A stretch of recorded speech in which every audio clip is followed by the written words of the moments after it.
Hello everybody, my name is Cliffman and welcome to Sickness. This is a visual novel I found on Google Play, so let's go ahead and play it. I don't know if it'll be good or not, but I'm here to find out.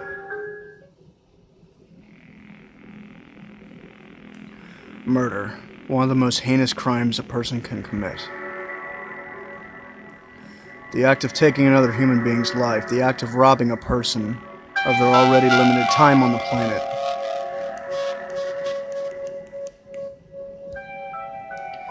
It is a fear-inducing crime which anybody can commit. Every housewife, every student, every police officer is a potential killer. It's a crime that doesn't discriminate by blood or circumstance. It is a crime which can be committed by and make victims of just about anyone. Everybody remains both a potential killer and a victim, blissfully ignorant of the fact that they could be next, assuring yourselves that it could never happen to them. That guy's fucking dead. And so as a result of that, is that supposed... naivety? Is that what it's supposed to say? Those very people never see it coming. Though the scene before me may seem horrific, in this case, as with so many others, there was no great story behind it. Yeah, it was terrible. There was no build-up, no resentment between the victim and myself, no mutual hatred that gave us a reason to fight. We didn't spend years at each other's throats, we never fought before, and neither of us saw this coming. In reality, this is the result of a simple, common scenario, one we've all heard before. Yes, the common scenario where one day I just go to work, look at my coworker, and then I just knock him out with a big giant fucking printer. Penny pinching employer, a bankrupt employee, and denied a paycheck. Truly, there's nothing special about this encounter. My boss didn't taunt me or attempt to exuberate the situation. He didn't fire me, insult me, or do anything to tempt fate. If anything, I'm the only one who made things worse. Rather than try to reason with him, I lashed out, beating the pompous man in front of me to a bloody pulp. I knew it wouldn't accomplish anything. I knew attacking him wouldn't give me the money I needed, and yet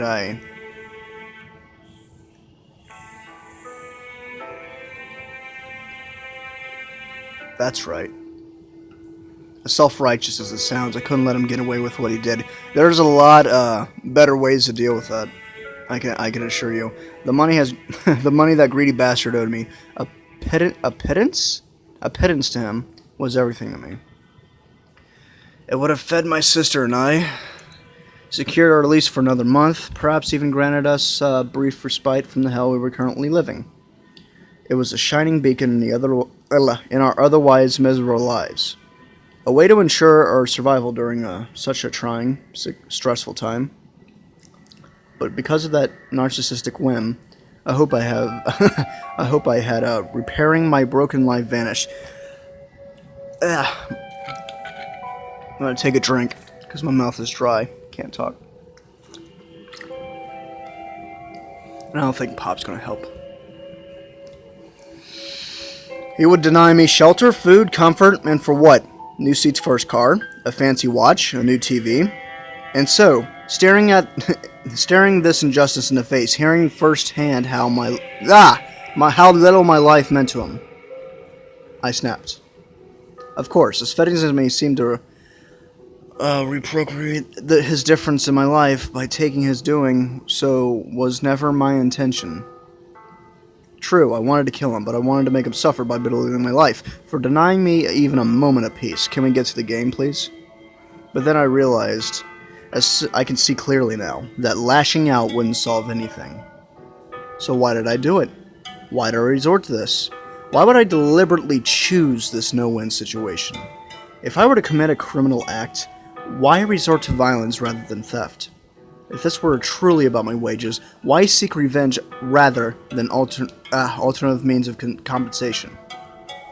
Unfortunately, there's only one answer I can give in which I am confident. Yeah. Oh my god, how long is this? It isn't the first explanation that came to mind. but it does make sense. A few hours ago, I would have laughed at the cliche of a criminal blaming the voices in their head. I need another drink. Even more so at the notion that a person would act on the silent words of an unseen entity. However, as evidenced by the corpse at my feet, those words aren't so easy to ignore. As I attempt to survive in this two-class society, willfully believing that I was somehow immune to this corruption and classism plaguing this town, there was always a voice whispering to me, telling me not to believe in the good and fortune around me. My voice filled with skepticism and doubt, preempting the inevitable. Inevitable! Why can't I say that? Tell me to take action before it was too late. But you didn't listen. Okay, this is my first mistake. I ignored the benevolent advice offered to me. The predictions were shown to be accurate. I had good faith I received from somebody asking for nothing in return.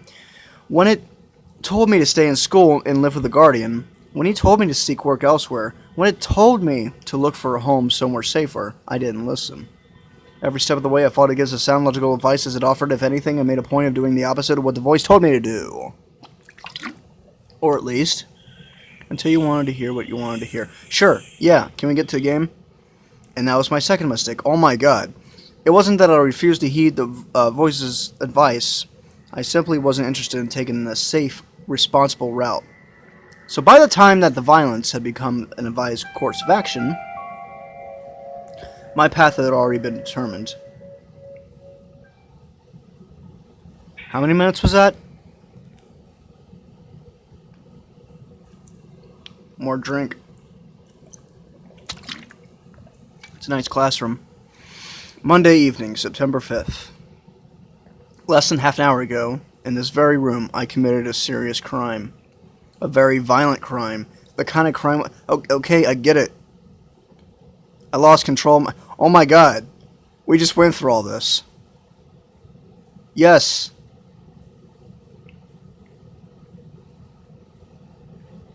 Yeah, that's bad.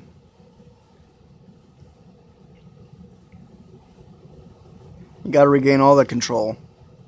Who the fuck is this Marty McFly asshole? You know, when you called me here, I figured that you needed my help with something not strictly legal, but this?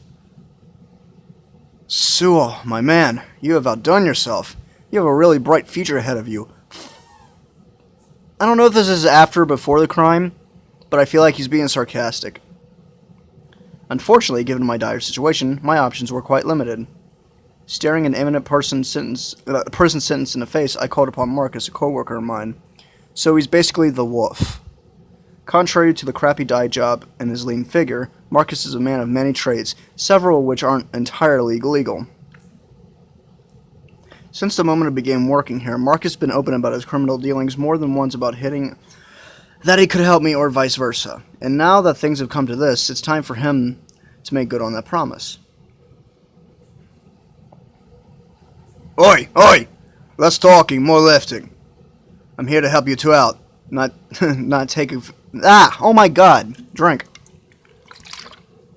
Not take care of everything myself.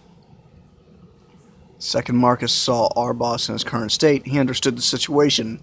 Without asking a single question, he promised to help me in my predicament. So everybody just comes in and they're like, oh, fuck, you killed the guy. Oh, well, that sucks. I'll do something to help.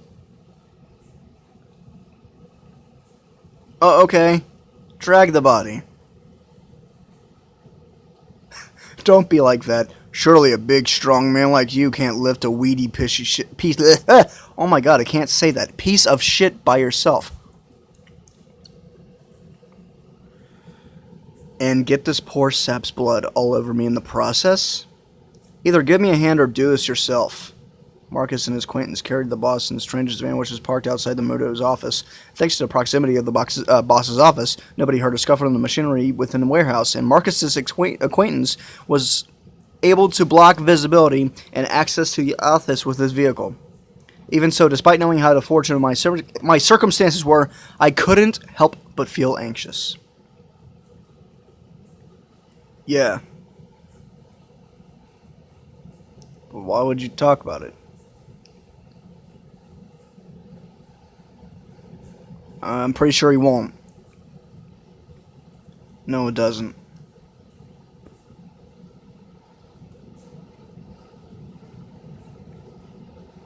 Wait, so you've done this shit before? I mean, I would assume so, because you two are so fine with this.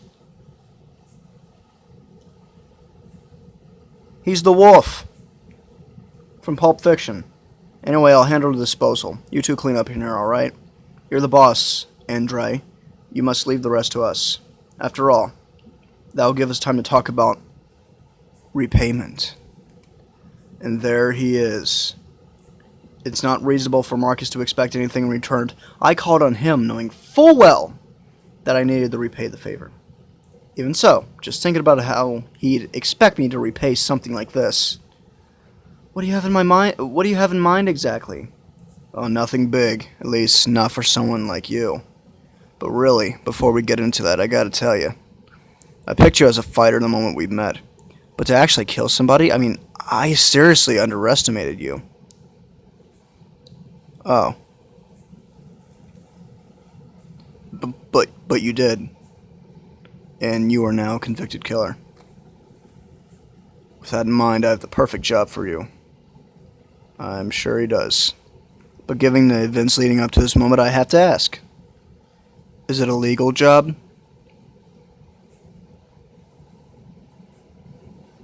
Sure, why not? As long as you don't get caught, of course. Figures. Oh, cheer up, I'm just messing with you. I got the perfect job in mind for you. Just need to rake in money, feed that aggression of yours, and pay off your debt almost immediately. Kill more people for me. I underestimated you. Interested? Yeah, just kill them all, man. Hang on, you're offering to pay me while I repay you? Yeah. Considering the reason why we're here, I thought it'd be better not to get between you and your money. How long is this? Whatever the case, what kind of job are we talking about? I brought you here to get me out of trouble. There won't be any point if you just drag me in deeper. Ha! You really don't have any faith in me, do you? Well, so be it. Just keep in mind that once you're worth more to me alive than while in prison.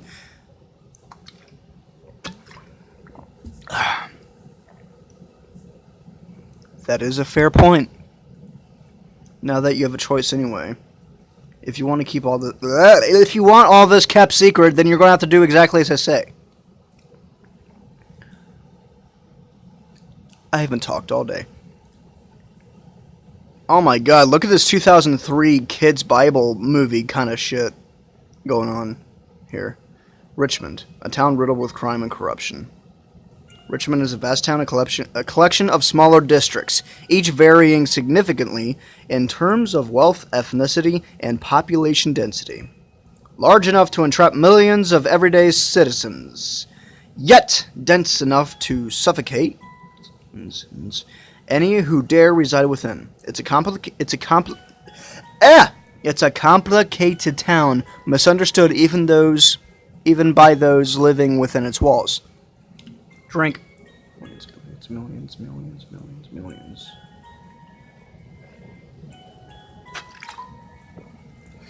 But beyond the size and scope of our town, this town, there's only one aspect which stands about all the others. What is it?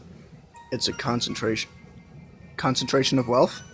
This is a town wherein the healthy flock together, creating their own small utopia. They build up selective parts of the city, sculpt the law to their liking, and generally get away with whatever their bank balance will allow.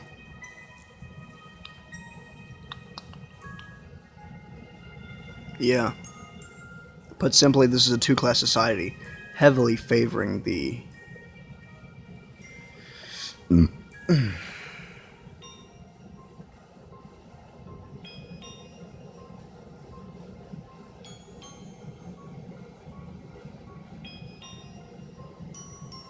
You just said that.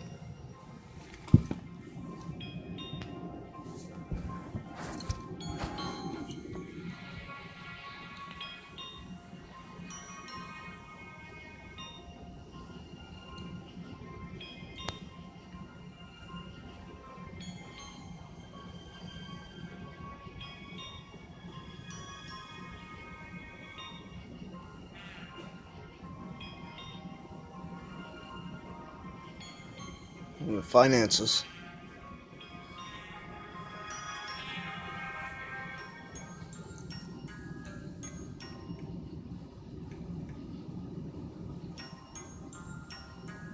That was your fuck up, pal.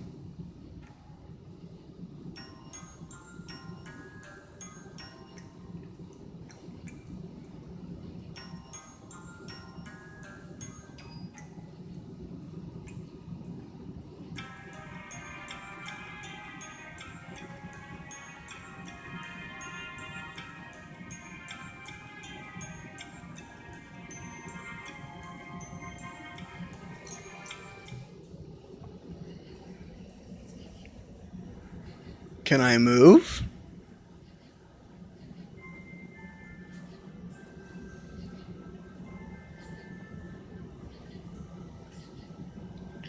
Ah, welcome back. I thought it was just about time for you to get home. I've been waiting all afternoon. The young girl waiting for me was Sarah, my twin sister, the only family I've left. Unlike me, Sarah is still in school, so she's been getting home a few hours earlier than I have lately, giving her ample time to take care of the household chores. Kind, gentle, dependable, smart, not Santa. Sarah is the image of the ideal little girl, one without whom I never would have made it this far. I'm not late, am I? Not at all. Just in fact here in time. In time? In time for what? Given my first observation by entering the house, I already had a good idea what awaited me. However, even with Sarah standing before me while wearing an apron, something didn't seem right. She was going to get a knife and just stab my eyes. That's exactly what's going to happen. We're eating the bus. We're dragging you into this more. It's kind of like Cold Sweat with Charles Bronson, except this one was an accidental death. And except this one is, well, this one you're probably just eating a corpse. Yeah, yeah. Sun-dried tomatoes. The best of gore brain. Feed it to the guy who be in that show with J-Lo. I forgot his name.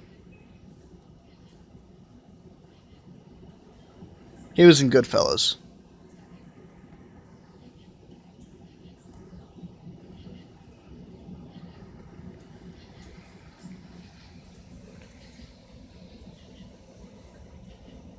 Ah! I don't want to be a dick. Sorry about that. I got caught up talking to a colleague of mine. Oh my god. Eh? You've been making friends? Not bloody likely. Just some random colleague. We aren't close. Is that right? They're just a random colleague, yet you've caught up to talking to them? Crap. Well, it's all work-related stuff. I need to ask for advice. It was a girl, wasn't it? Eh? I'm waiting at home patiently, making dinner for you, and you've been flirting with your coworkers? Of course not. Why, I wouldn't do something like that. I wonder. Okay, your story checks out. Yeah, you smell like iron. The oven smells like iron. Put two and two together, it's blood. Put two and two together, it's the boss. Put two and two together, you're in the shit with me now.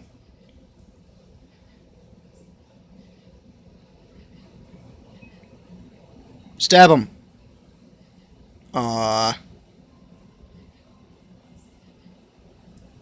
It's Mary's letter. Wow, $2 bills.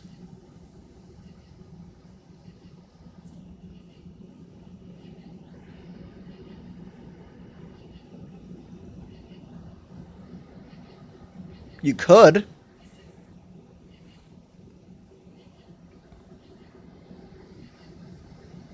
You could have got $2,000 worth of instant noodles.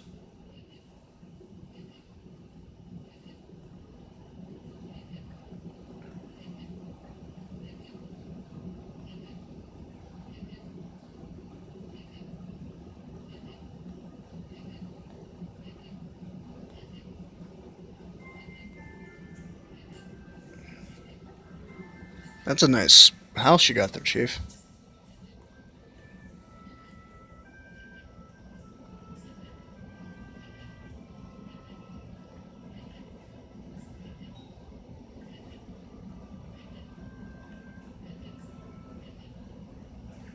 Oh well, but before that, how and when did you get this envelope?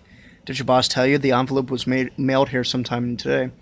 Well, I get that envelopes are made to be mailed. You're a genius. But an envelope with this much money in it? That's just careless. Be happy you got it, man.